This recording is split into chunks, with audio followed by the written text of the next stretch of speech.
Going live. You're live. Hey people, how you doing? So let's just kind of wait for a bit as we do. See if some people join the stream. Hope everyone's having a good Sunday.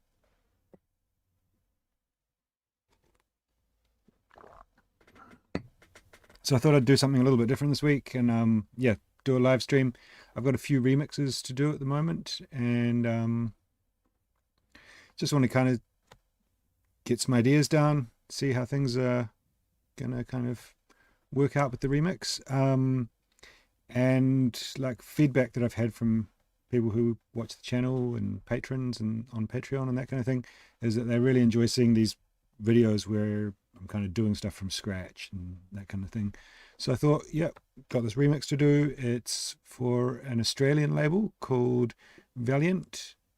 Really cool label. Let's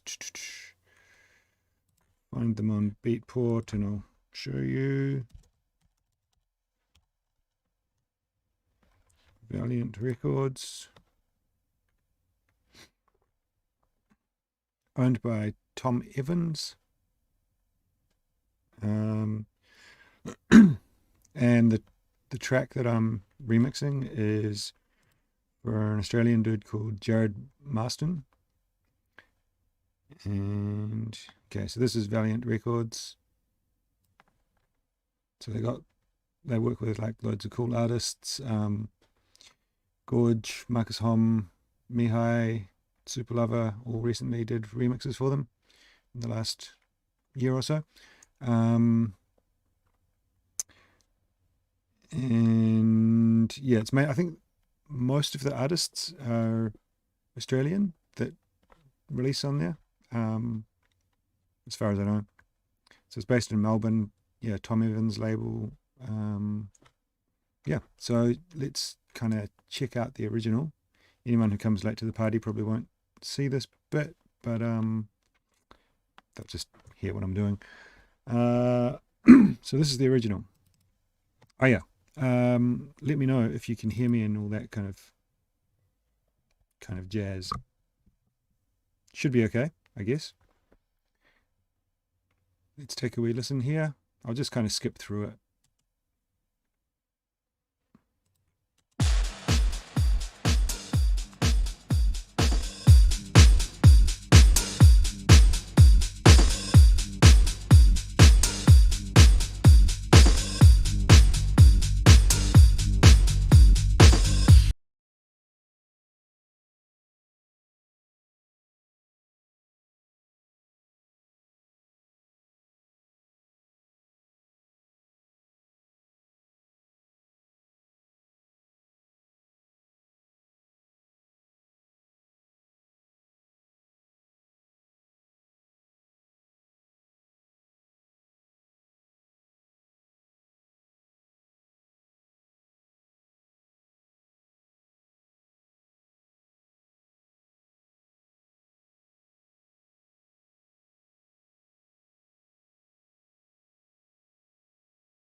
So cool, kind of like rocky inspired, electro inspired kind of thing.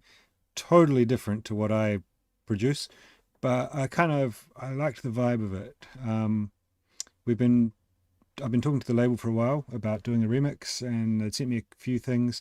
But for me, when I remix, it's like really important that it has some kind of parts that I find inspiring that I feel like I can flip in a different way.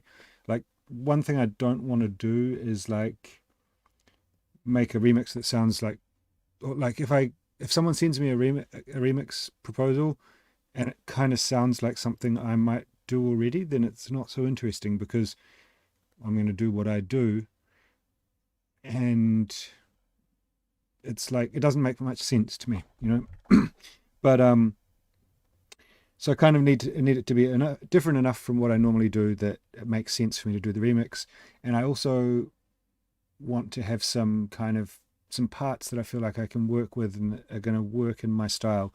And in this case, like, well, yeah, I don't really have electric guitars and that kind of stuff in my tracks, I thought, you know, I can use the chord progression of that electric guitar, and the vocal's really cool as well. So what I've done here, just so it's not like super mundane for the stream, is I've kind of made a very simple like starting point beat. So I've got a kick, a couple of claps, an open hat,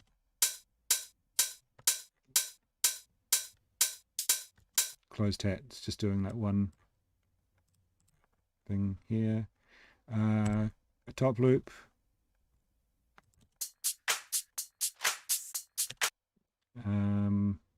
I tried a shaker, and like this percussion hit.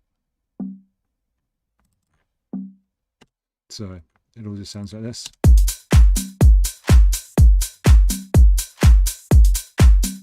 And that's pretty much how I start any production, is I like make this kind of really basic fundamental beat that just gives me like a place to start from.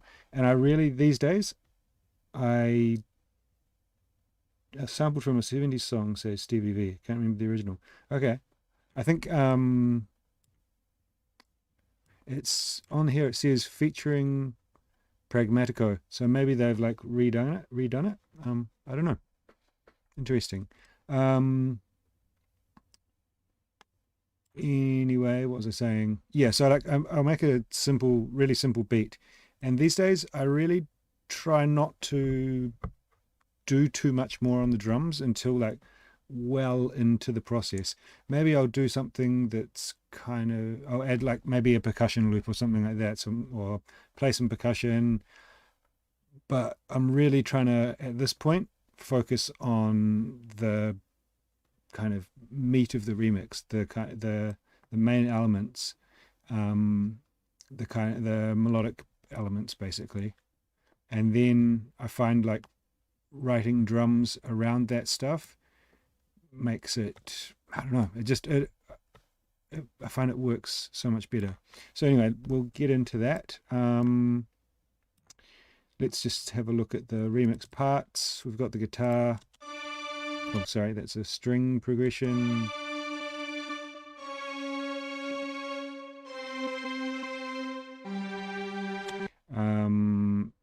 It's all right, but I don't think I'll use that. Got the guitar, I think. No, this is just a high string. Cool. Nothing that special.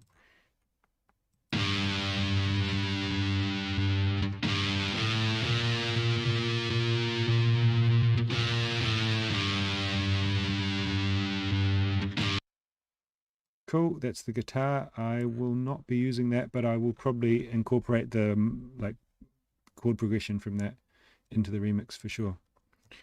Somehow. So I've just, as preparation, just figured out what those notes are. I think it's playing like a power chord or something. So the way that I do that is just play this and use the notes preset on Spectrum.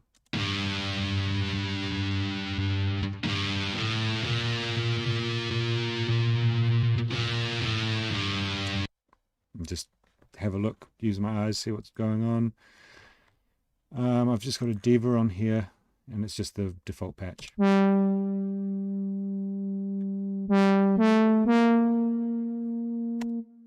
Nothing special. We've got the vocal.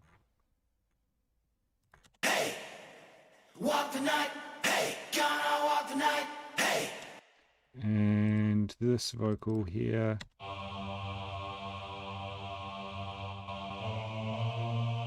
Which is like a layer for the guitar. So that I might use. It's kind of cool. I think the first thing I'll do is I want this vocal to be a bit more spread out, because I just don't, for my style, I think having this pace is not going to quite work. So what I might do is just switch over here to the arrange view. What's all this? No, it's just something, I don't know. Okay. So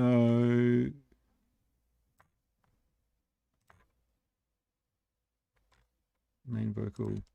Hey, walk the night. Okay, so what if I just chop that, put that here, I'll put it here, maybe I'll use it, but I want this. Walk the night. Yep. Hey. Don't want that. Delete. So what am I going to have this going over? Maybe every 8 bars.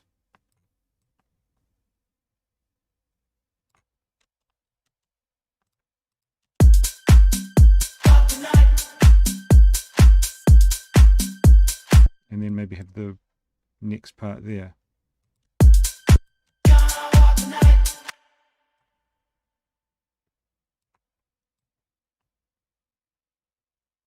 So where would that be?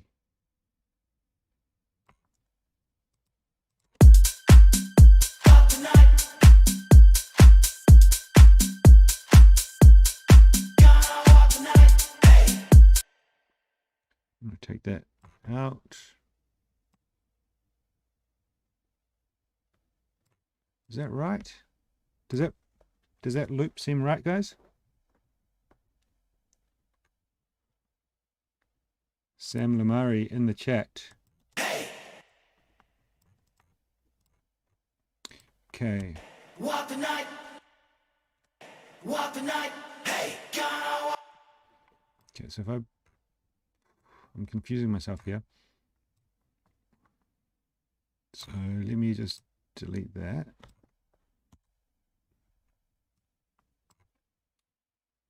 And then if I duplicate that, yeah, it looks like I got it right.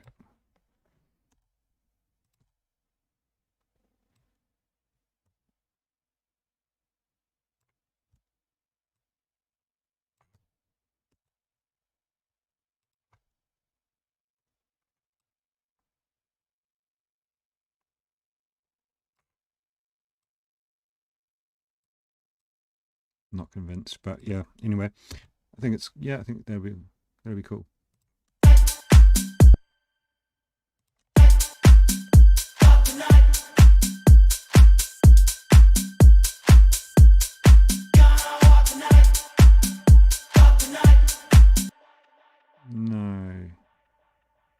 No, I want this to be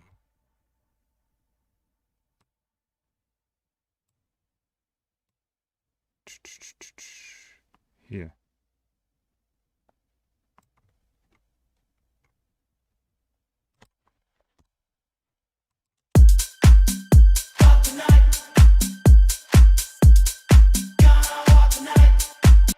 That's it. Cool. So delete this. So that just sounds more like a vocal that it kind of is going to fit into what I normally do, my kind of style, or like the phrasing of the vocal. I like the vibe for sure, but just having it so frequent I think was going to cause me issues and kind of piss me off down the line. I find it like really important when I'm writing to try and create like differentiation in things, because if everything's too repetitive I get really sick of it. So just kind of spreading things out over like longer time frames really helps me to stay interested in what I'm doing. So this is cool. Maybe I'll consolidate it.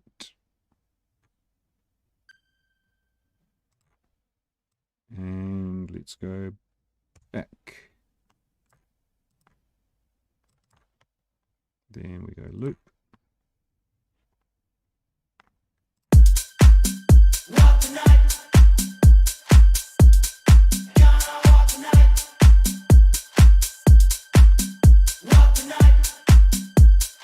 Okay, now let's get a bass line going on. Got to have a bass line, don't we? So Trillion is kind of like my go-to for starting out. I don't always end up using it, but like I think if anyone's watched my like track breakdowns, this is like a patch I use in so many tracks. We're in G minor, I believe. It's pretty nondescript. I just turned off solo, so that means I can play chords. It sounds shit, doesn't it? Alright. Is it going to be too low? Too high?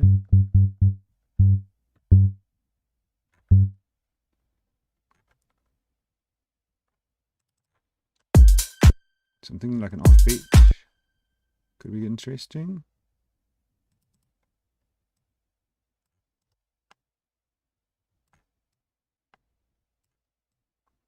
But with making it kind of a bit groovy somehow.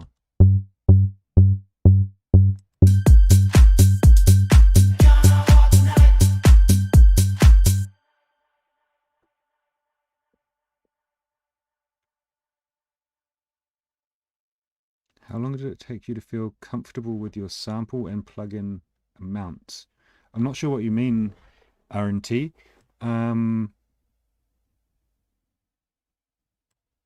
Yeah, if you can rephrase that, I'll be happy to answer it. I'm not sure what amounts of what, like the number of plugins that I've got, or like these days I try to have as few plugins as possible, if that's what you mean. Samples, I've got loads because I do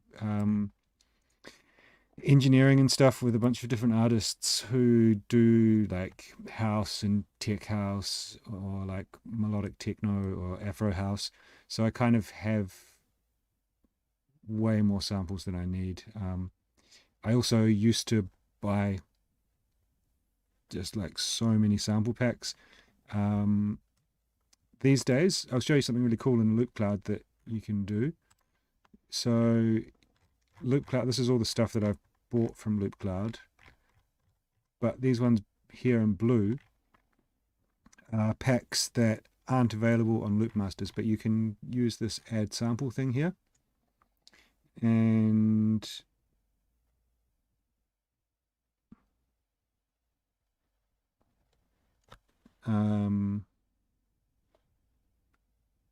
so sorry, I'm reading the chat. You use this add samples here, and you can add in your other sample packs, and it like analyzes them. So I used a top loop from here, and I thought, oh yeah, I'll add that. This is like an old pack by Mark Popke. Really awesome kind of deep and progressive house producer from Berlin. And I think, I don't know, had this for like 7 years or something. So like using old sample packs is really, really cool because people aren't using them. They're not like the sounds that everyone's got. People look for new shit generally. So if you use old stuff, you kind of like differentiate yourself a bit. But this allows you to kind of use the functionality of Loopcloud. So you can see here, it's like got all these melodic elements, and then it'll automatically tune them to G or transpose them to G.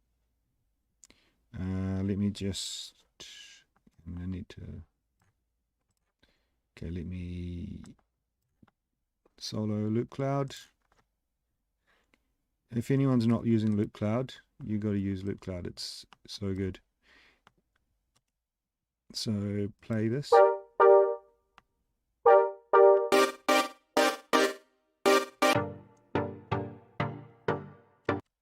So see here, with this key lock on, it changes the key of the track of the sample.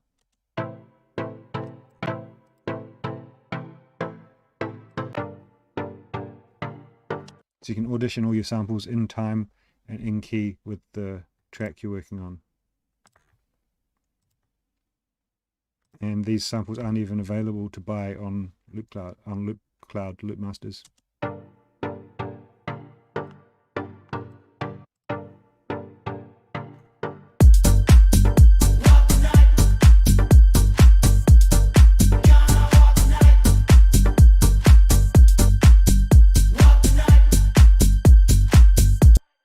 Okay, so that bass line sounds a bit much, but I think we can make it cool. So I'm going to put that up as 7th, is that right?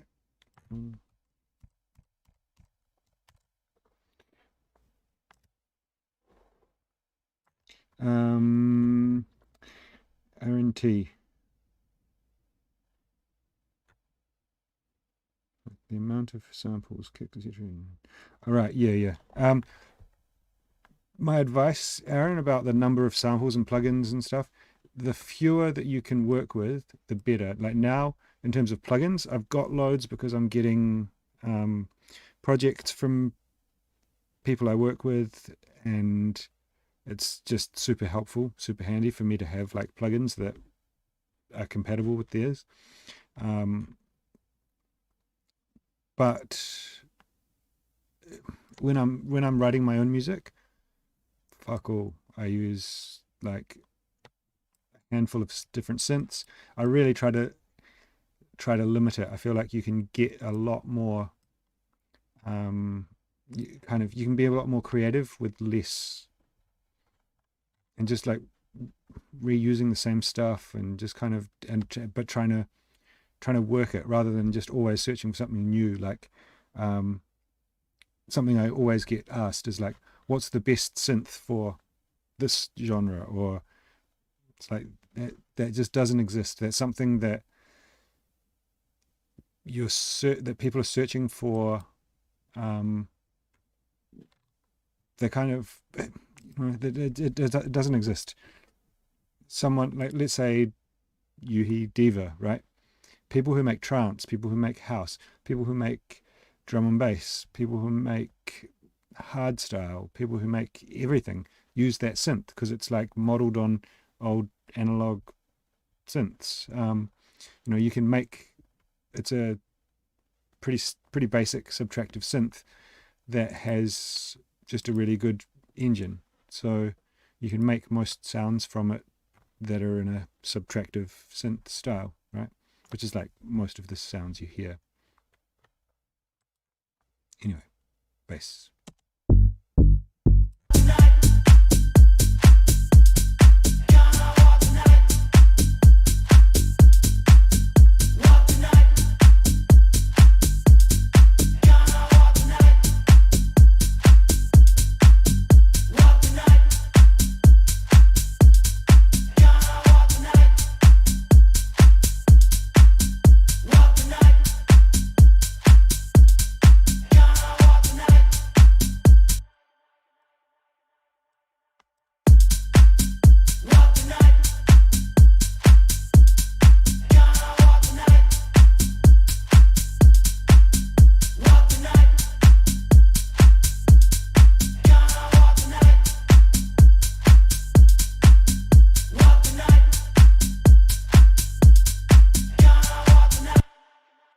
It's all right.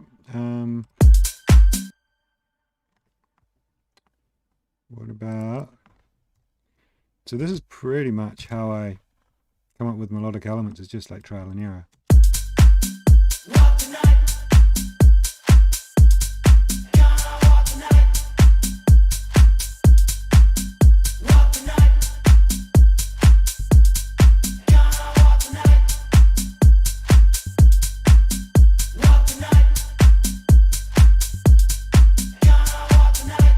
So I think I'm gonna go with this.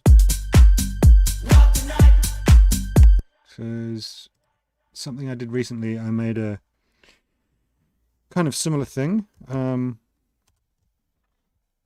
then used a different layer to kind of create groove in it.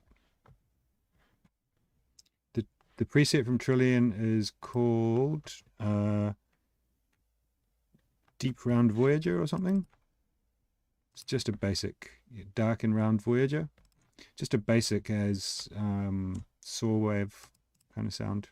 If I open up the filter, I mean, it's going to sound pretty shit with all these chords on it, but it gives it, when I've got everything filtered out, it gives it texture.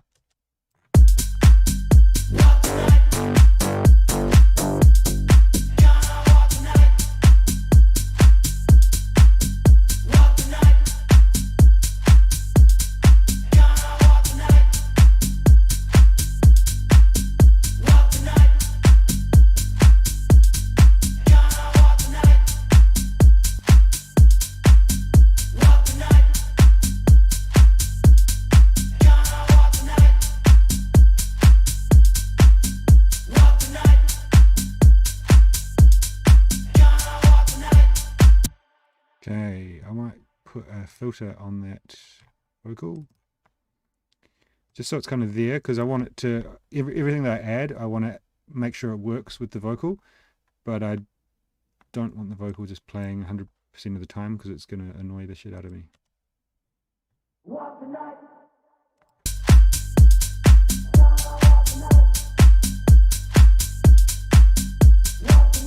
Where do I separate the stems? It's an official remix. I got sent the remix parts. There's a website, shit, I can't remember the name, something AI, where you can separate the stems of a track to make kind of remix parts, but you're always going to get artifacts and something like that. The label contacted me, asked me to do the remix, so they sent me the remix parts.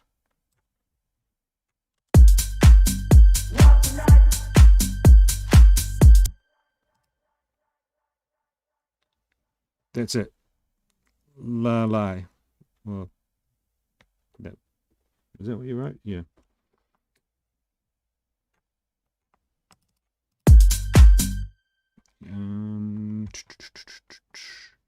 So I think I'm going to go with Serum and where's the bass thing here? This one's like a, oh, I don't have a sound in there.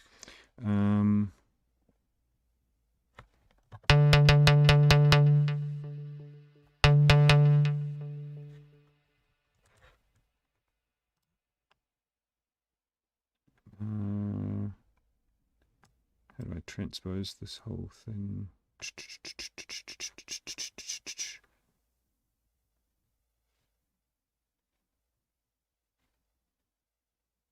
Oh, okay, there's no transpose, global transpose that I can see. Oh, global.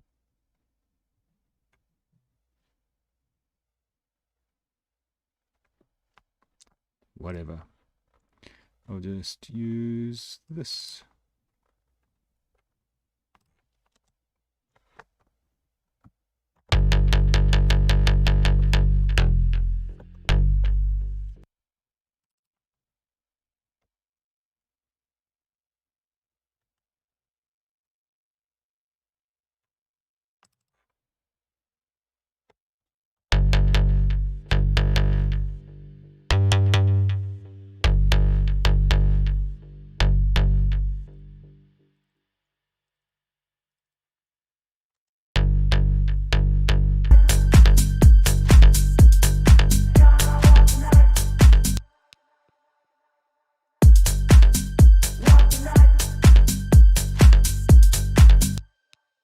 So something like this, and then this is a bit long.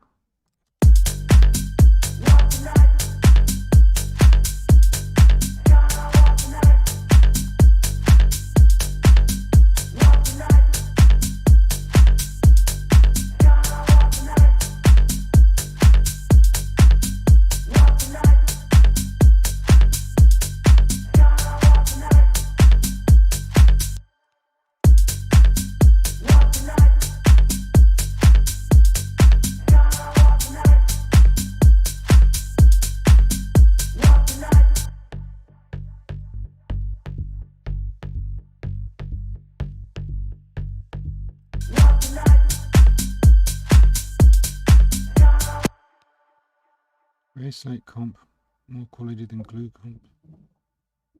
I don't use all your channels. I don't know. The glue compressor's good. The Slate Digital plugins, it's not really the glue compressor that I mean the grey compressor that I use it for. And I think all the stuff in inside Ableton is pretty damn good. You don't need any third-party plugins, especially if you're not like a mixing engineer or something. I think you can get away with pretty much. I try to use as many stock plugins as possible. A lot of people, I've got FabFilter EQ3, but I mostly use EQ8. I use glue compressor a lot. I more use the Slate Digital stuff on my mixing and mastering channels.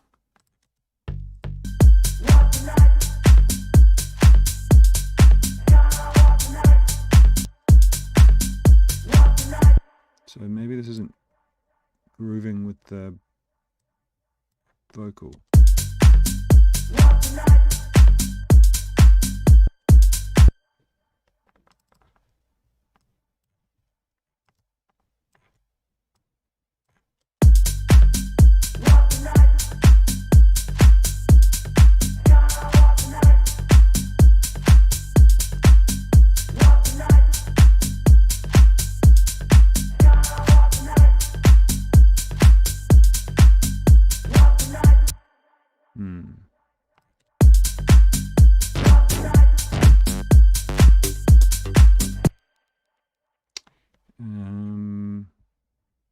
These basic waves presets from what's his name? Bound to Divide. I think Basic Waves is the name of his website. Really good stuff.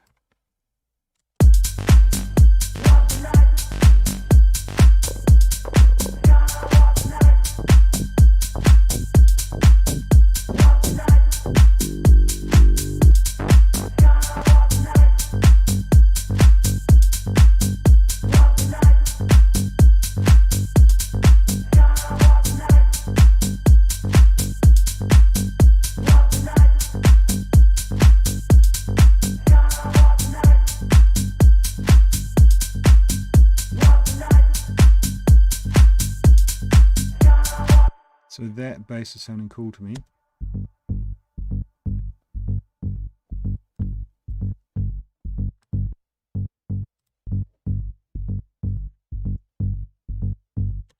Just kind of like doing something like kind of it's both simple, but it just makes it sound a bit more complex than it really is.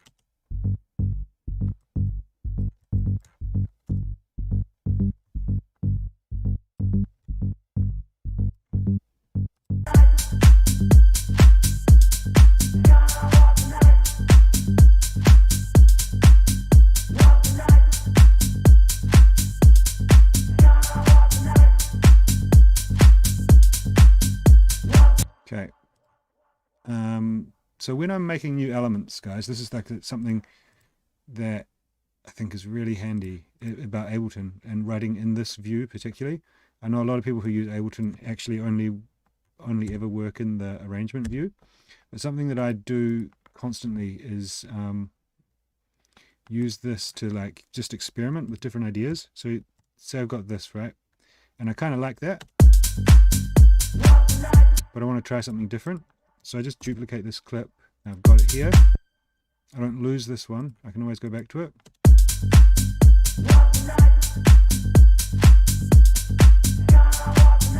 Okay, and just duplicate it, and I'm going to put these up an octave.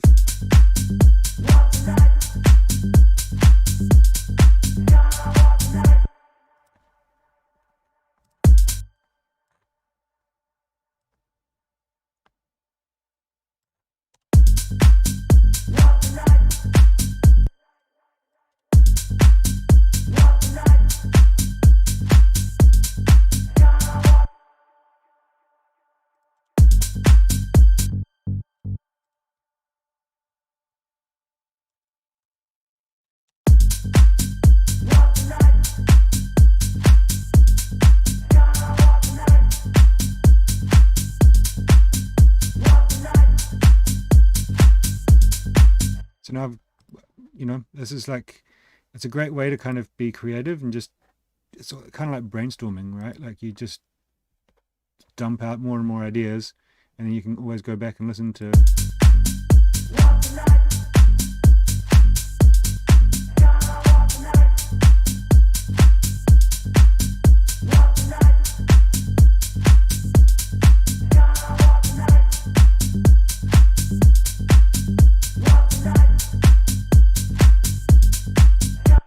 Okay,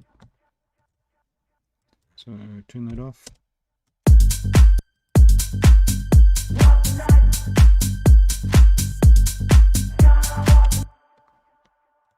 Okay, getting there.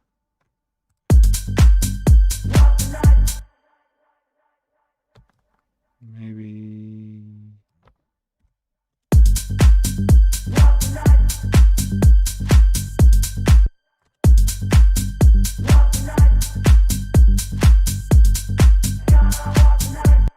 Okay, maybe I'll do that, but I want this.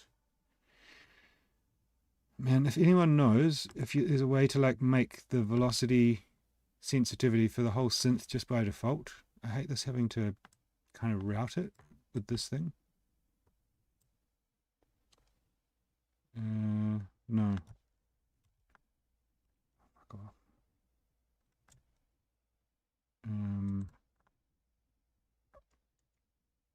Mod source. Oh, do you have to go here to the matrix?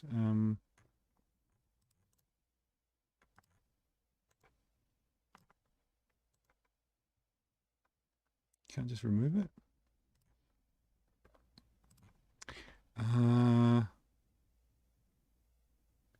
It seems like such a basic thing to have like velocity sensitivity on the amplification and the filter, but it's just not that. I don't know, maybe I'm just missing the point, but it's something I've never really understood in Serum. In the matrix, right, so I can go here, velocity.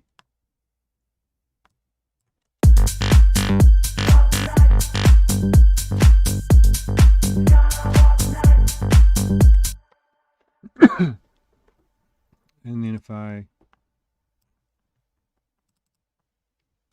fuck, it's just so much easier in most synths.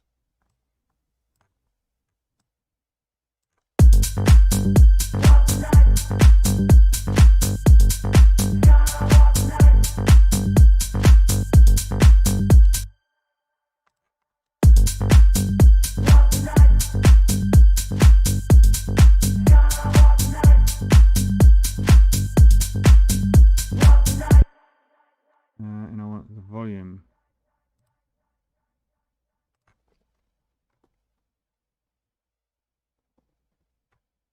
Fucking shit. I always get the same thing in Serum. There's got to be a way to do it.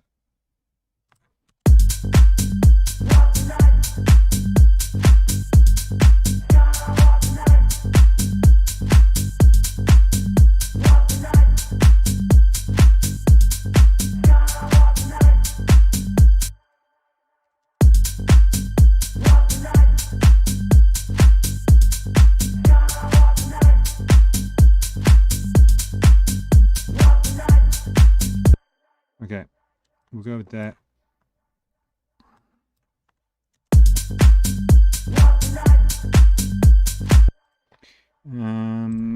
Maybe some kind of chords.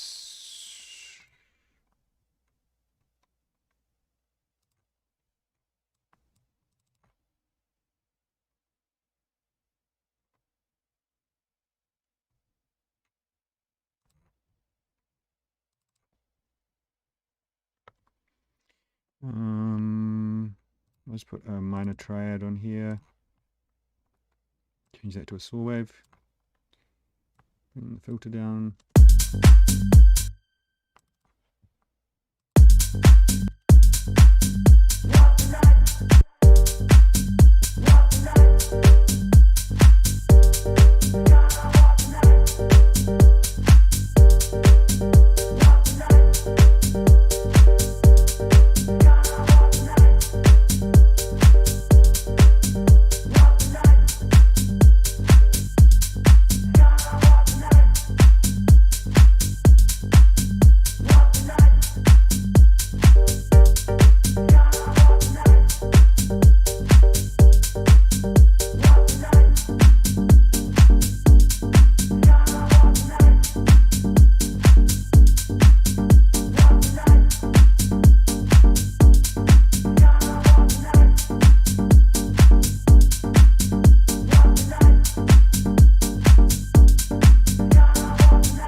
Velocity on here.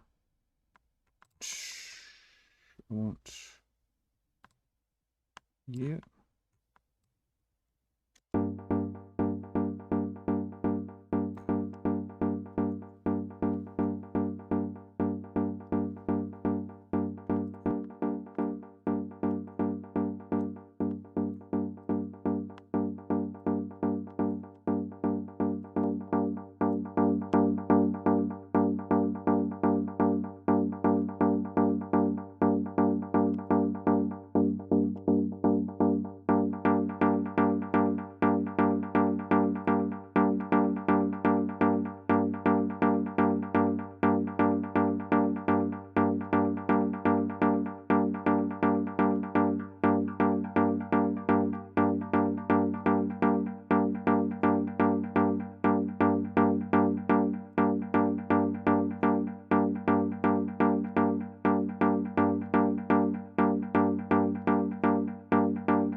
I want a ping pong, don't I?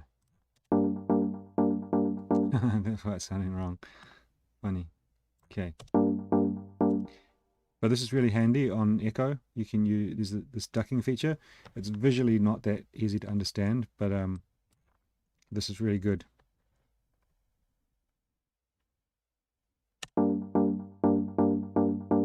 So if I pull the threshold down, it means that the original source sound ducks out the delay.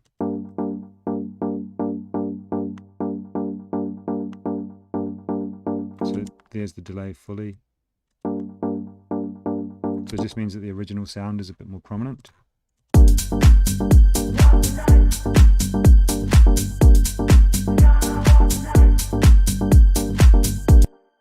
Let's give this a...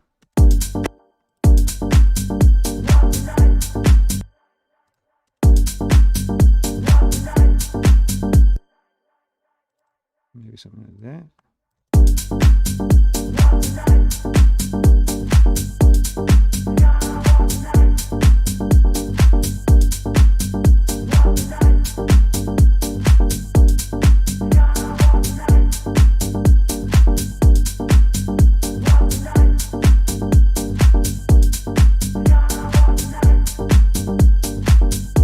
So like that little extra note there, it's just an extra note, but it's like, it makes the phrase feel like it's longer, and it's not kind of messing with the groove, but it just feels a little different, you know.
Yo, Steve Kelly, how you, bro? Nice to see you in the chat there.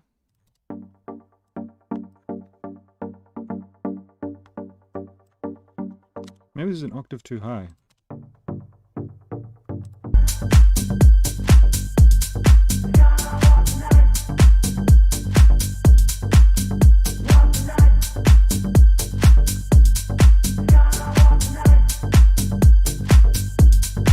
What do you reckon, guys? Let me know in the chat. This chord stab at this octave or this octave?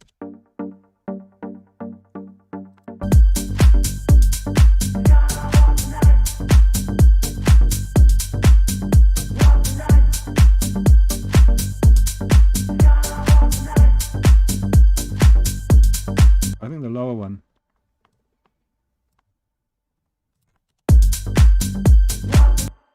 But I might add then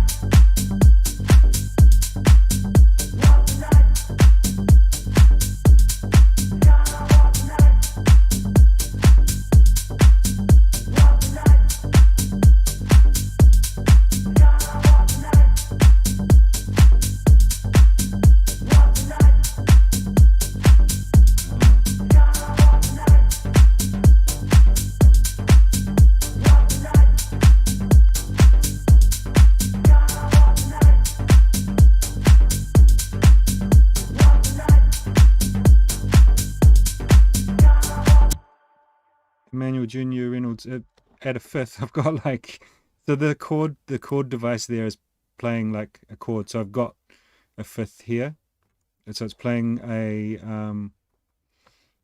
minor triad with the root note up and down a semitone.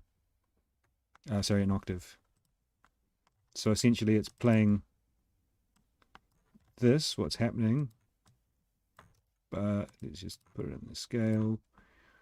Minor G, so you can see it. It's doing that, plus this, plus this, plus this, plus this, every time I play like one note.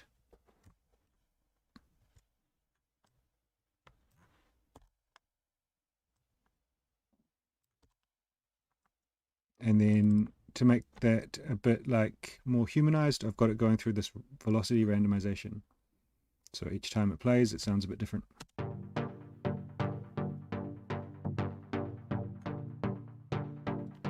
Going to open the chord stabs? Probably, yeah. Yeah, I mean, that's...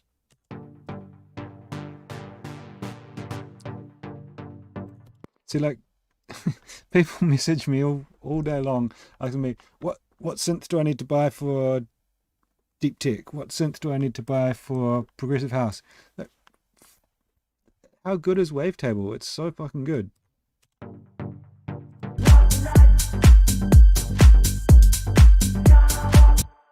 Save your money. Spend that money that you're going to buy, that you're going to spend on Serum or Diva or anything. Just use Wavetable and invest that money in like a vocalist. Get an original vocalist, or get a fucking organ player or something to do something like original and unique for your track. Like, that is going to take you a million miles further than just spending money on plugins.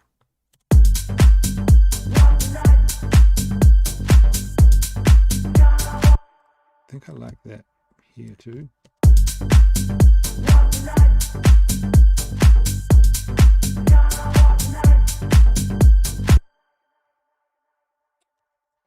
Getting distracted by the live stream and not even following my own rules.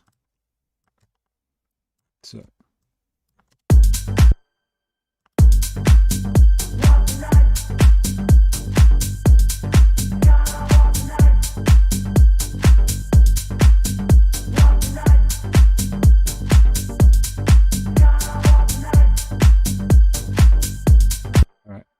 good. Let's move on. Maybe let's try turning that first note off.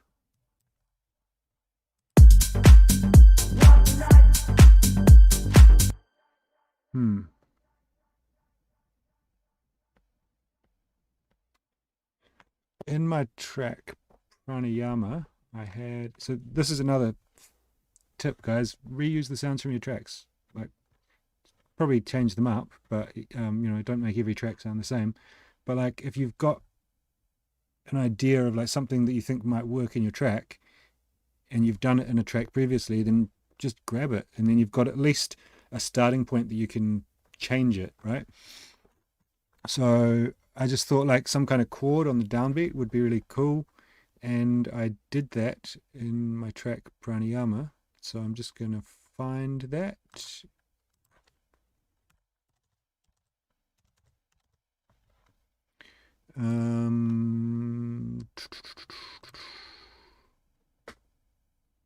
Let's go, Ableton. Hopefully I've named, fuck, I haven't named it. Dumbass.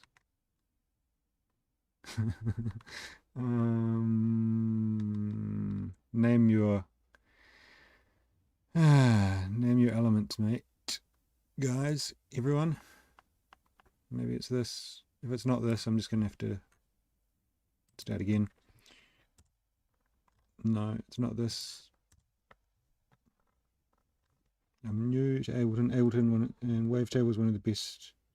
Operator's cool as well, but I mean, what I like about Wavetable is that it's detailed enough that you can kind of make stuff. Like, analog is cool, but it's pretty simple. Wavetable's kind of detailed enough, it's got enough, it's feature rich enough that you can make like really complex sounds quite easily. I mean, the one I just made is super simple, but Operator, like, it's an FM synthesizer, so it's got a lot steeper learning curve, but it's definitely, it's cool. They're both cool. Right, let's use Loopcloud. So here's such a cool thing that you can do in Loopcloud. I'm just going to play it on C because I'm going to use the Loopcloud, the thing inside Loopcloud, to transpose it. But you can play a MIDI clip here, and it's going to play whatever's happening in Loopcloud. So it's playing this drum loop, but there's a pack that I use called Analog. What's it called? It's on the same. Okay, where is it? Hey, sample state, analog stabs or something. Analog tones and textures.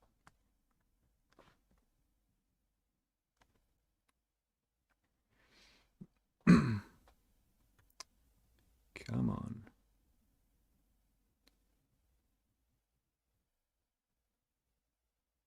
All right, so this is like so good. It's got like just loads of synth one-shots in it.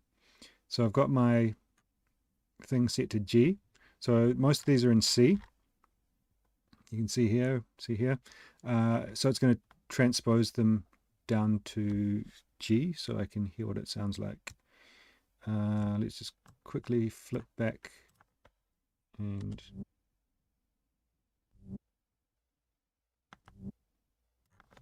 what have I got happening on this channel? Okay, I'll take that off. And then I can apply, the reason I love Loopcloud is like I can then apply some reverb and delay to this sound. It doesn't have like any envelope, like, so there's no release or anything. So the sound's going to cut off. So that's why it's also really helpful to put the delay and reverb on there.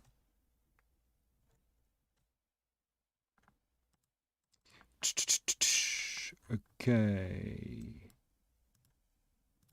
Loopcloud, we're back. Oh, did I unsolo that? I used I used two screens, so it's quite complicated for me using just one. But well, it's not the ideal workflow for me using just one. But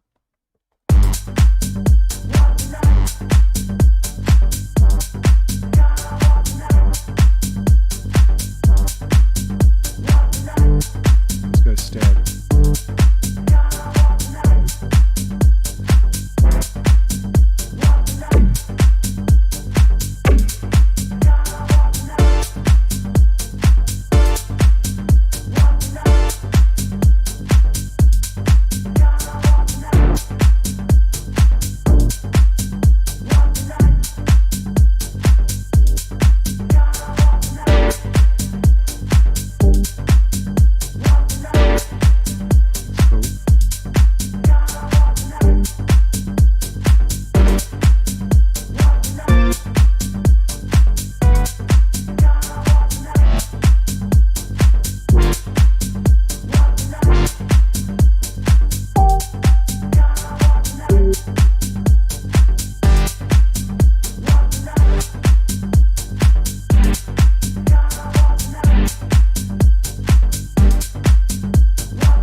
So those are all actually pretty cool. So what I might do is just, I've already bought that one before.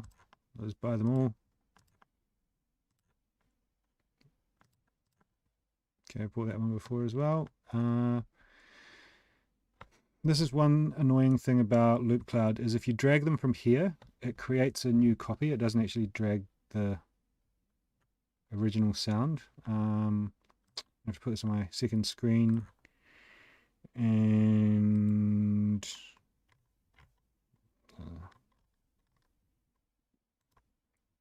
show in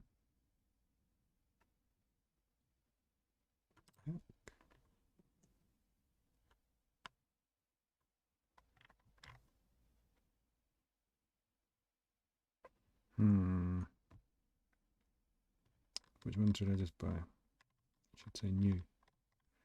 Yeah. Oh fuck it. Okay. I'm just gonna drag them in to here.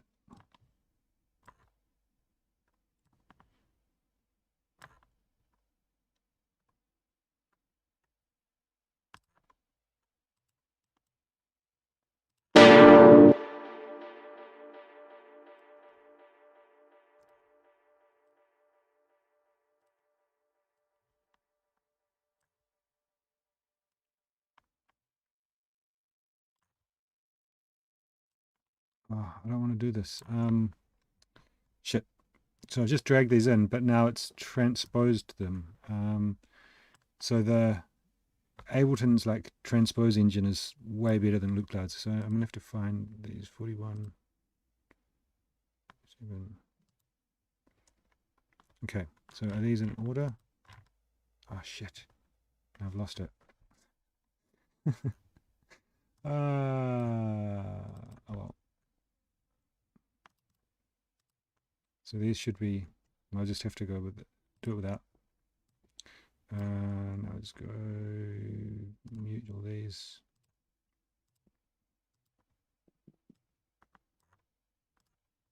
Now.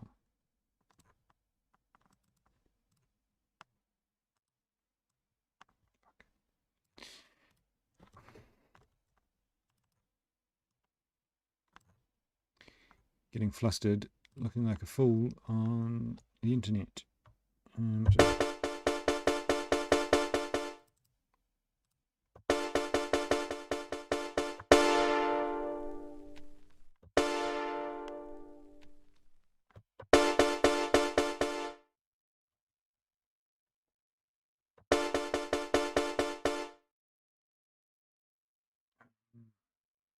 Hang on, if it's downloaded, okay, I know I'm going to find the originals. Bear with me for a second here, guys. So I can go to my Loopcloud folder and I can type in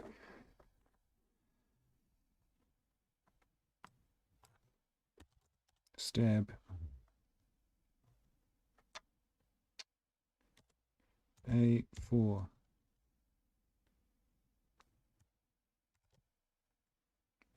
2.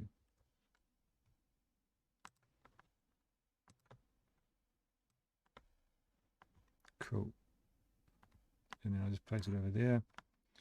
And then 07.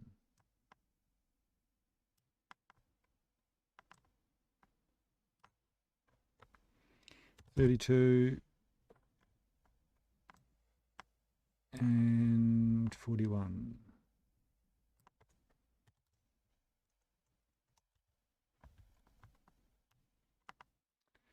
Right. That was more complicated than it probably needed to be. Music production isn't pretty behind the scenes. Yeah. Okay. Let's go with that. And then now it's on C. So cool. I can just play G. And let's transpose it down.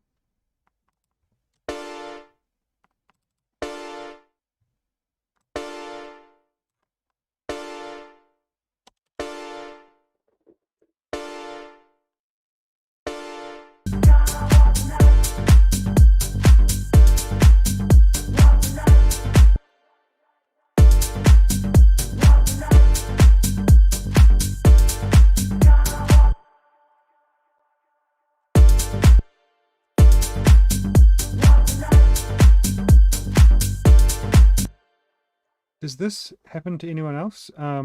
See, the filter's not working in this simpler. I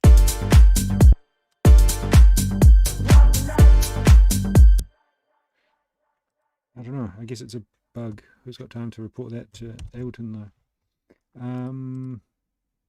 So I'll just start again. Now it'll work.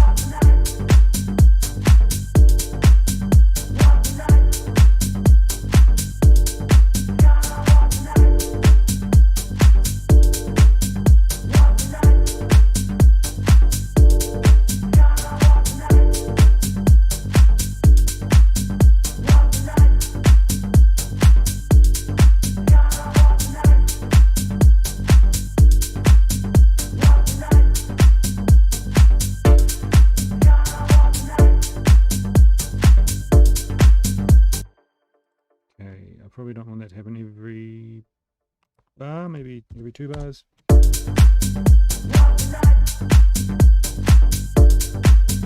So maybe I'm going to have this one.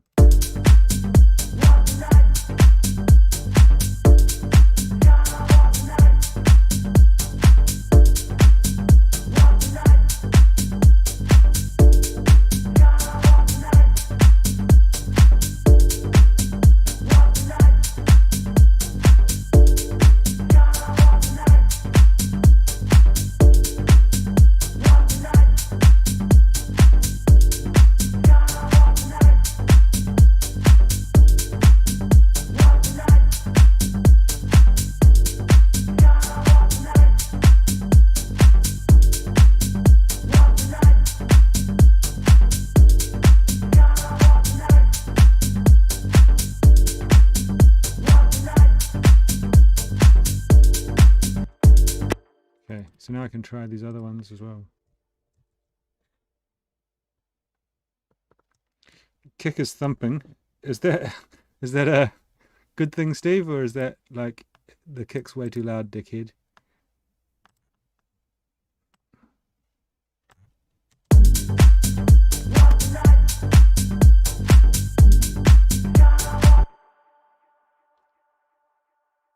Ah, cool. You weren't calling me a dickhead. Cool.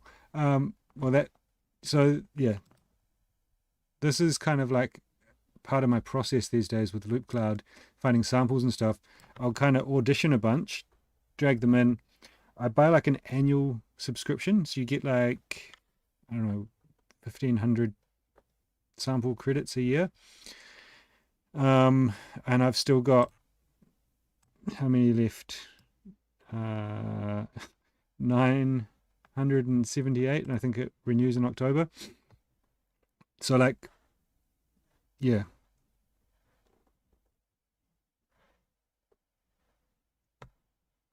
Oh, thanks, Steve. I'm glad you like it, mate. So yeah, like I just kind of audition a bunch, bring them in, and then kind of re-audition them. So I can just kind of like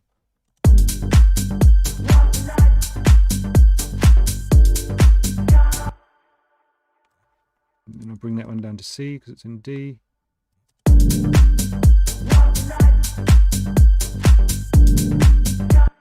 Yeah, and then this one C. So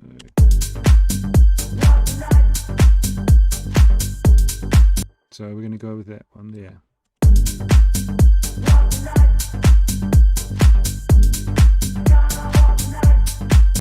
That string's a bit much.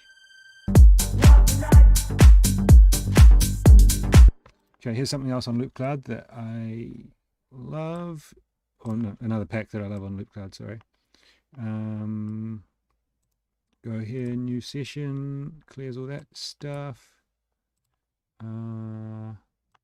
Take this MIDI clip off and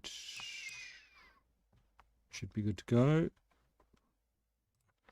So let's find Mr. Christoph and this progressive, no, hey, progressive and techno 2, or is it the other one?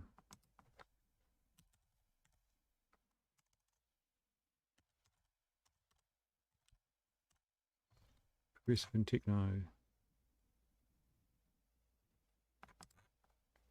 And in here there's like pads and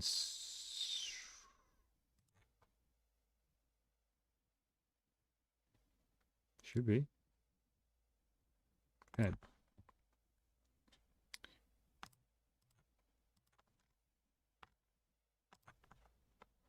And key lock onto G.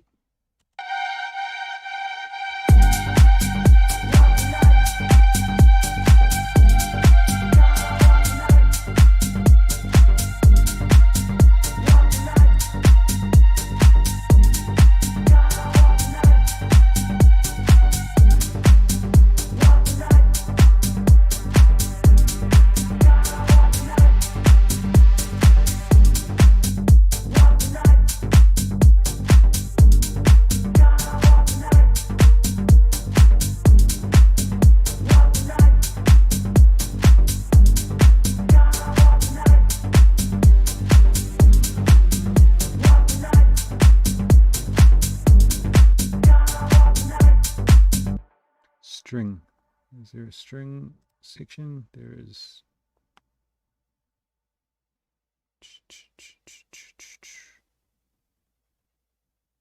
What? I bet it's right there. I'm not seeing it. String. Yeah.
else getting sick of the vocal? Told you. Yeah, it's... Who said that before in the chat? Music production isn't pretty behind the scenes. Yeah. But it's fun, isn't it? Alright. So let's give these a try. Which one was one I liked? That one. Pad. So that's in D flat, she's C sharp, so down 1. Let's warp it and maybe make this over 2 bars.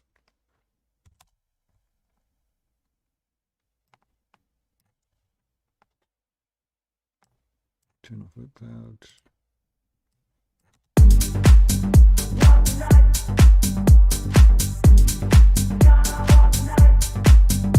Okay, what I'll do is take that off warp, hit loop, add fade. Now it's just going to loop, turn off retrigger.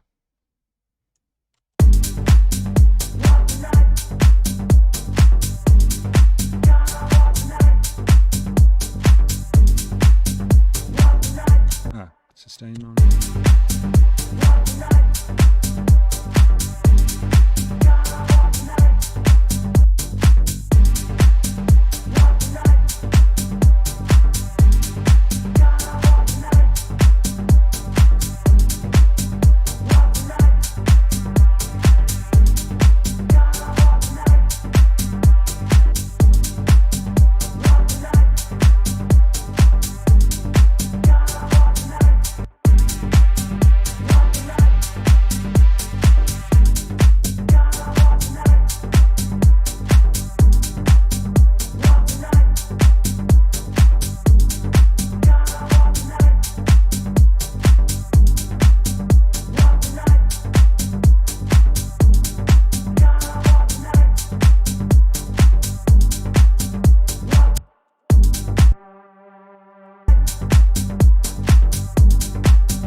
A nice kind of background thing.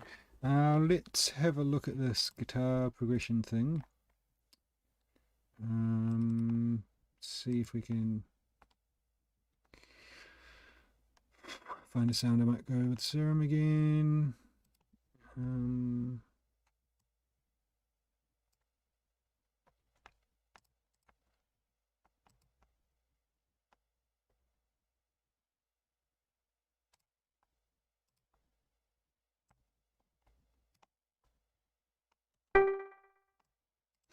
Not that.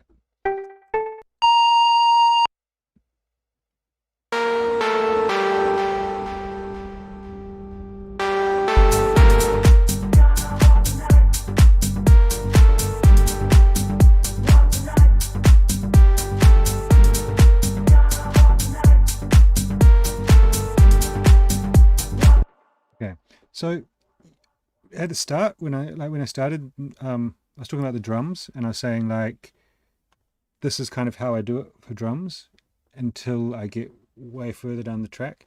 Like if I had crazy drums going on with loads and loads of percussion and stuff, it's just so hard to find melodic elements to fit into those constraints that you've created with the drums. But this way I can just like kind of try stuff, and all it has to do is sound good with the last thing that I added.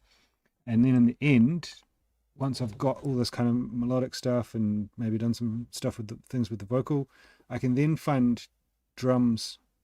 I can like write drums that work with all of that stuff. And it just, I don't know, I switched it up a few years ago, and it just like works so much better, in my opinion anyway. So try that. I dare you.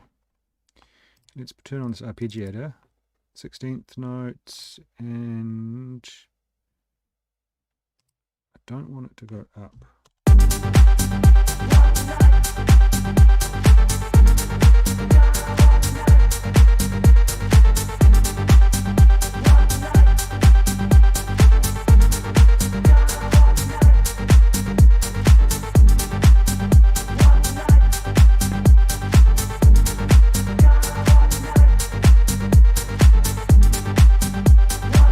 that's cooler, isn't it, than just like a held lead kind of thing.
Cool, that's something.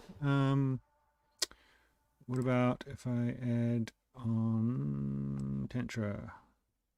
Give it a shot.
Get you, Steve. Talk to you soon on Discord, mate. Have a good one.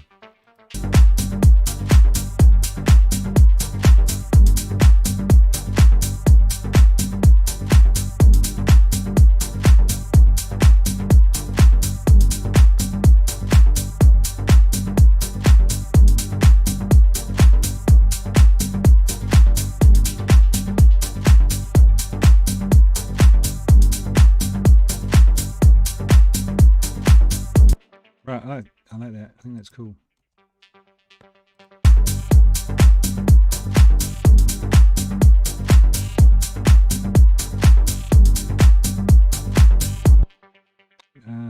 What are we saying with this vocal?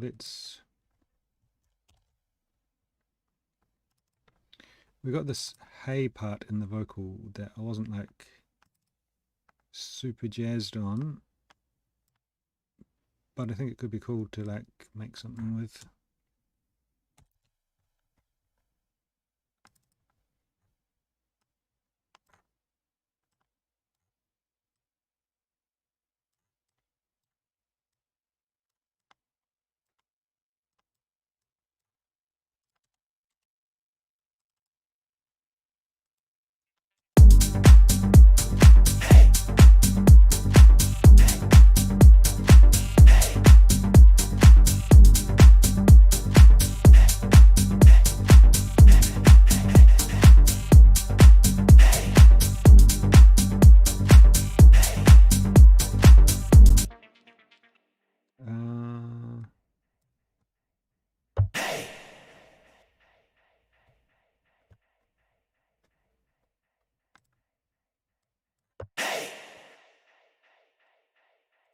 What if we put some effects and stuff on that, like, what's that thing called? Spectral resonator.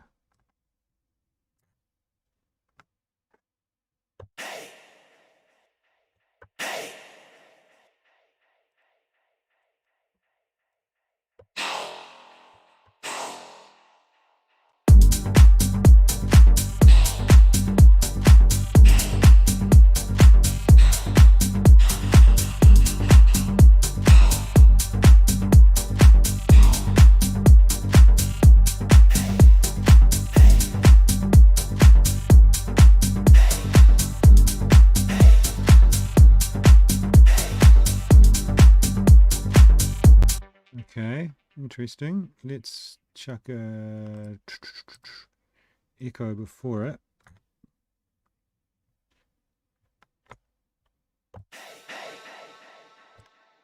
Some reverb.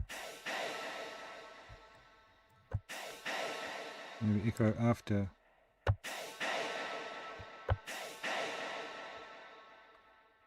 Ping pong.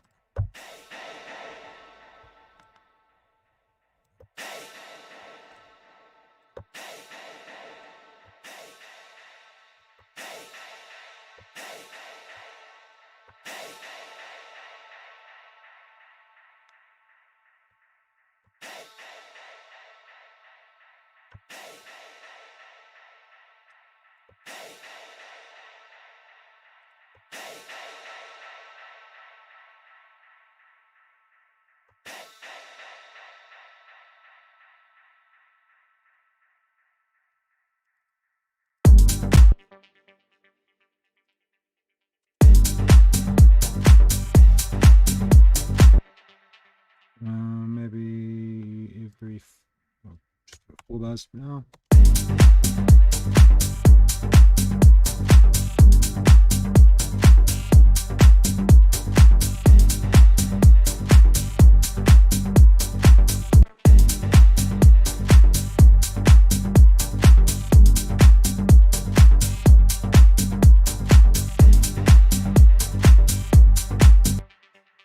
That is getting a bit annoying. So you can hear that glitch that goes. A cool trick with Tantra is like if it's sounding a bit too full on, you can turn the mix down on the glitch, and it often like just sits in there better.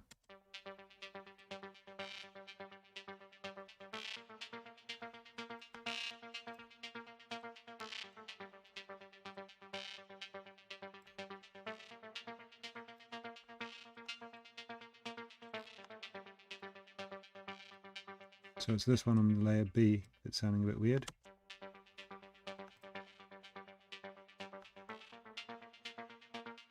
So now it sounds a bit more subtle, a bit more settled.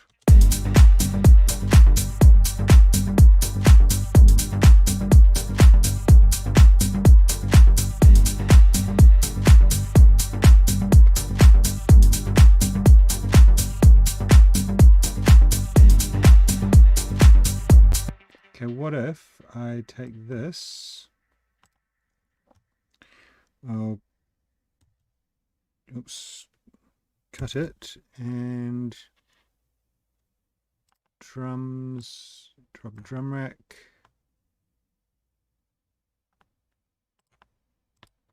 paste it here, and call this one Hey,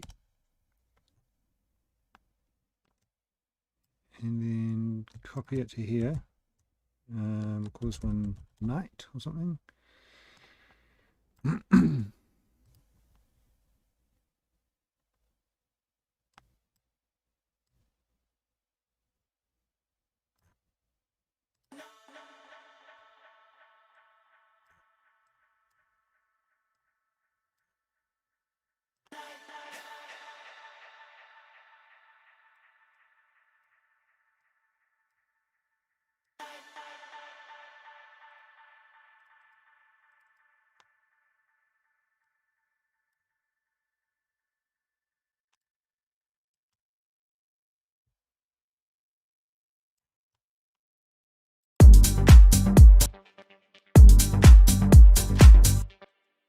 Hey, where's that gone?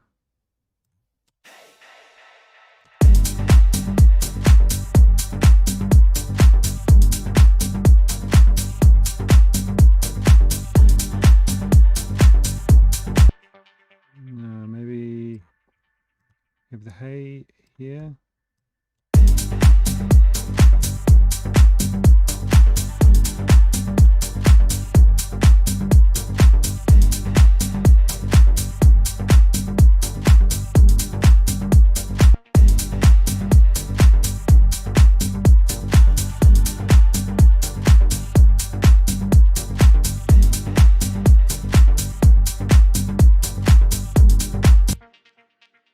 Okay,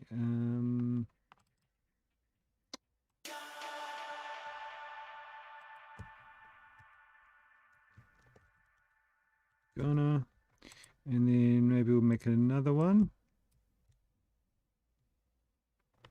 And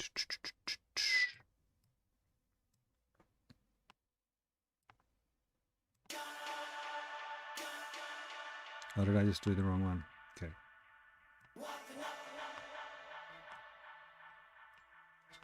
Ooh.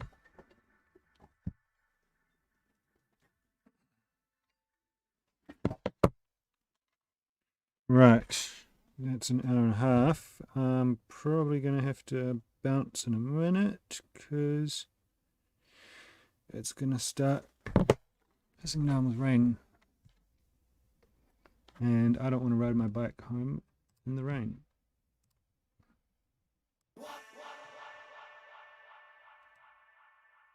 Okay, let's try that.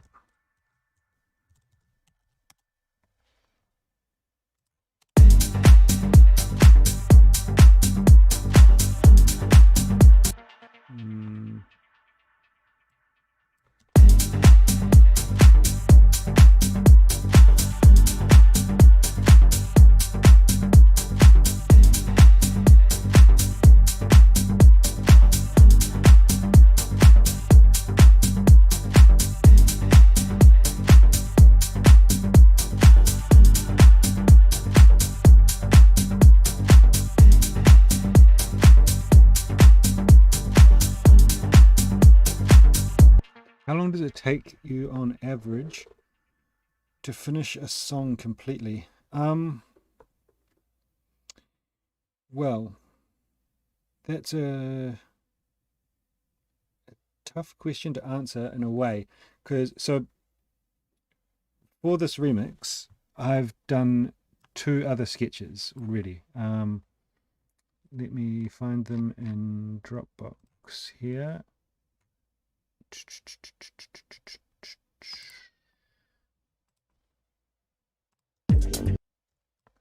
So I kind of spend about an hour and 1 to 2 hours basically making a sketch, and then I choose the best one, and I do this with all my tracks. This is like the way my process for writing. So this is like the 3rd version of this remix, but I've only done a couple, you know, and maybe each of these took an hour.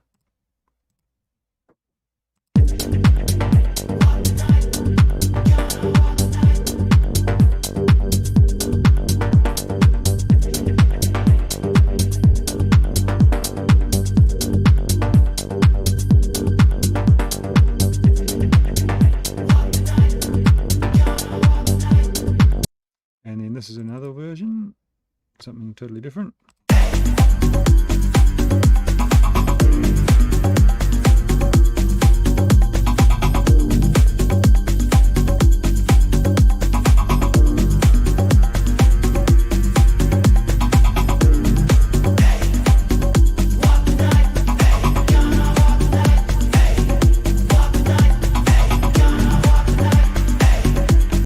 So that's my process, is I've got those 2 and then this one.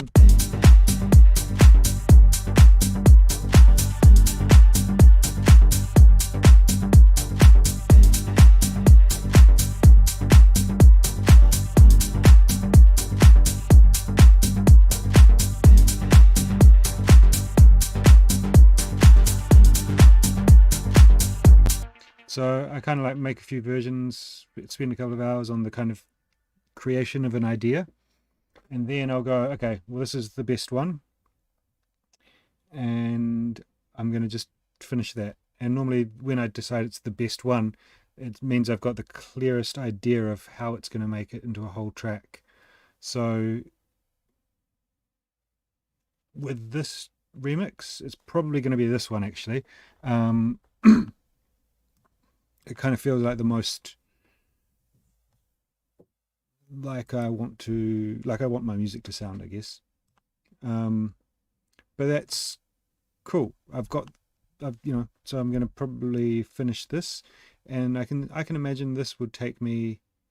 I've already got like ideas of like other elements that I could add, like maybe an arpeggio, maybe some kind of little melodic riff that happens at the end of every 2 or 4 bars or something, just like a few notes either climbing or descending the scale. Because I've got quite a few like deep sounds, so something that's like a bell or a mallet or something to kind of sit on top and be kind of interesting would help. And it kind of it's going to work. I will make it work with those other elements. That's what I'll endeavor to do when I'm writing it. Yeah, so I can kind of see how this could be wrapped up pretty quickly, and that's what I want. I want my tracks to be really quick to make. That said, sometimes they take months or years, but I don't just work on one at a time. I work on a bunch of different things at a time, and I go back and forward between them, and I kind of like try to take the path of least resistance, because that generally implies that I'm having the most fun and I'm being the most creative when I'm just like working on stuff that feels like it's kind of writing itself. Yeah, so ideally, to answer your question more directly, ideally it'll take me maybe one session for the idea creation, which is like, let's just say 2 hours. Okay, then I'll do another 2-hour session on that idea, which is like more idea generation, more development, so adding new things, like the synths that I just talked about, just experimenting again. Like, this has also been a bit slow because I'm talking through it and not working on 2 screens like I'm used to and that kind of thing. So normally I would probably created another 4 or 5 different elements here. And basically, so what I do is I make just loads of elements, start turning them off, and then just making more and more and more. So then when I go to my next session, I can kind of turn them on and off, see what's working, and then I'll do that more. So I've got like an abundance of ideas in this one track, and then I'll go, all right, this is what's working. So my next session, I'm going to arrange it, and when I arrange it, I just literally like paint out the arrangement. Maybe I don't even play it. Maybe it takes me maybe 10-15 minutes to make an arrangement, and that's just like putting in blocks where the intro is going to be, where the bass is going to drop in, where the first break is going to be, where the second break is going to be, outro. And then I've got like the basis of a track, right? And that's taken me a bit over 4 hours. Then from there, I'll go smooth out the arrangement a bit and kind of place the elements in, so it's got the kind of tension and release going through the track. And then I will start to focus on the main break and the main kind of drop, and try and nail that down, because that's going to be the part of the track that's got the most energy or emotion or kind of drama. And once I've got that working, I can kind of go, all right, maybe in the first break I'll do something that is a bit contrasting to that, or I don't know. It just kind of like, once I've got that main thing nailed, I can then probably, it'll give me ideas for the other parts. And then, yeah, hopefully from that session, which will be another 2 hours, so then that's 6 hours, I'd do another 2-hour session, kind of wrapping it up, adding in details, recording automation, and then that'd be done. And I'd export it, and then I'd leave it for a bit and listen to it maybe 2 weeks later or something, come back with some fresh ideas and see how it goes. And if I'm happy with it, then I go from there. If I'm not, then try again. You know, and that's pretty much my process for writing all my music. I just sometimes, like, I'll do that, and then, so the track Pranayama that I got, that I tried to find a stab from, that I wrote it in that process like last year, I think, maybe started last year. I tried DJing it a couple of times, didn't really work, but I felt like it had something, and I just dug it out, started the year, maybe late last year, no, started this year, and like redid some things, redid some of the drums, changed one of the synths, and it worked. And then I signed it and released it, and it's doing really well. I think it's like number 12 or something in the Deep House charts today, and it was released in July. So yeah. So that, I mean, that, depending on how you look at it, you could say that took me 6 hours or 8 hours, or you could say that it took me a year, you know. But I think for me, the most important thing is to have fun, do things quickly, just kind of go with the flow, go with the inspiration, and then decide if it's good or if I like it later.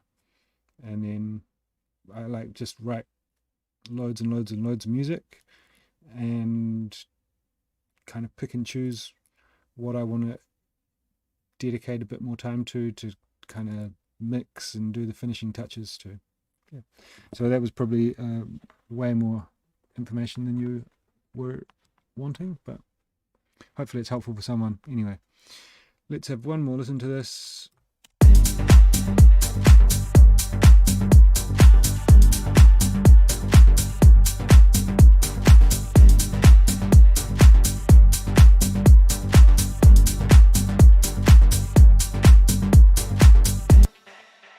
Dope. I really like this, where this is going.